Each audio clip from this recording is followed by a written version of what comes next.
Hello, this is Michelle Sizemore at michellesizemore.com, and that is Michelle with one L on my website.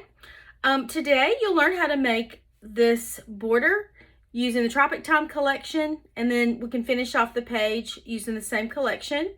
And I also used this Monstera border punch to get the leaves. So first I'll show you the papers that I used. These are all from the Tropic Time collection. There's this green. You could also use green cardstock instead if you prefer. And these patterned papers that I think are so pretty together.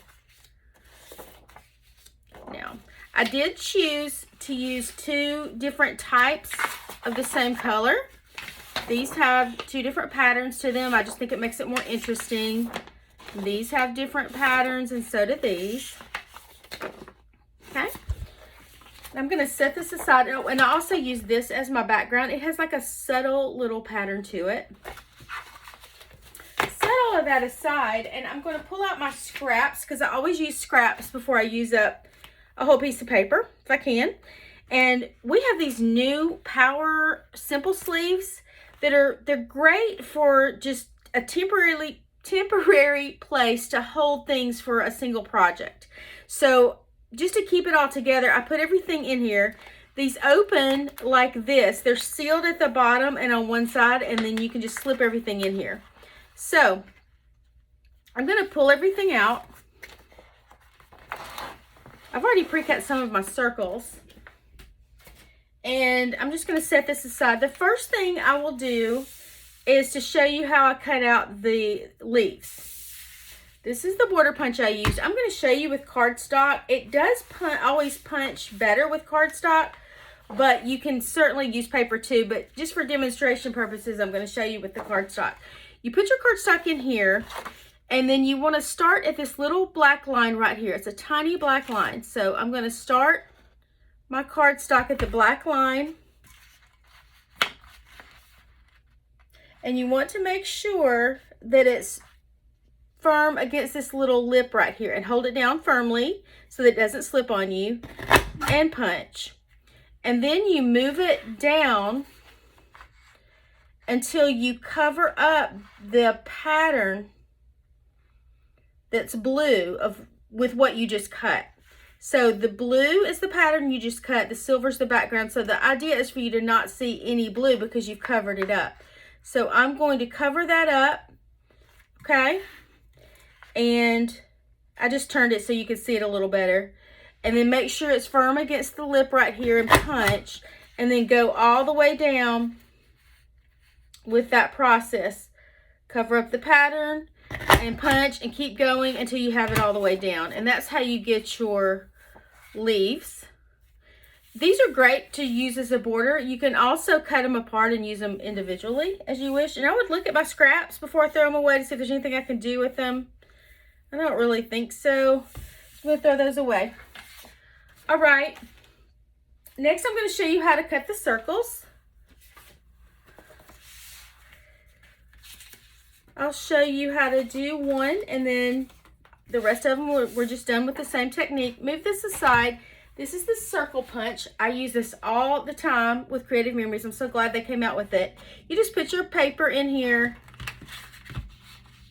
and punch until you get all the different colors and pieces that you need. And I always like to start with scraps and punch, you know, as close to an edge as I can to save paper, just like that.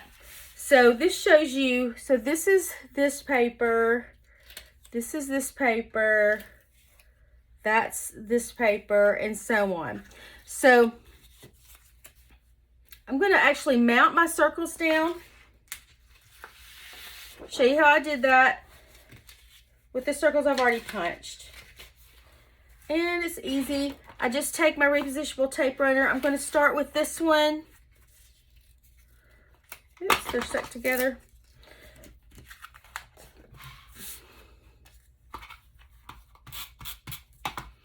Here we go.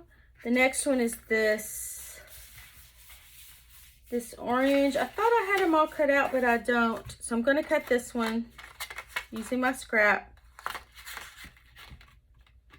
I'll go ahead and cut another one just in case I need it while I'm at it. And then first I'm going to position them all to make sure they fit the way that I need them to before I mount them. Yeah, I do need some more. I'm going to cut a couple from this blue.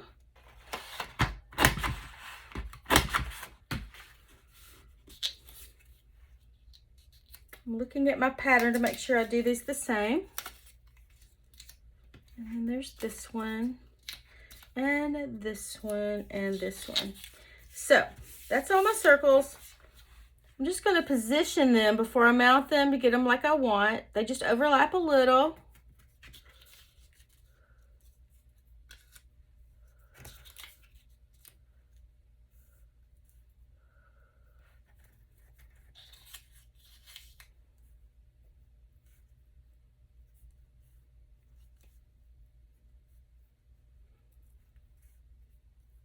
Okay.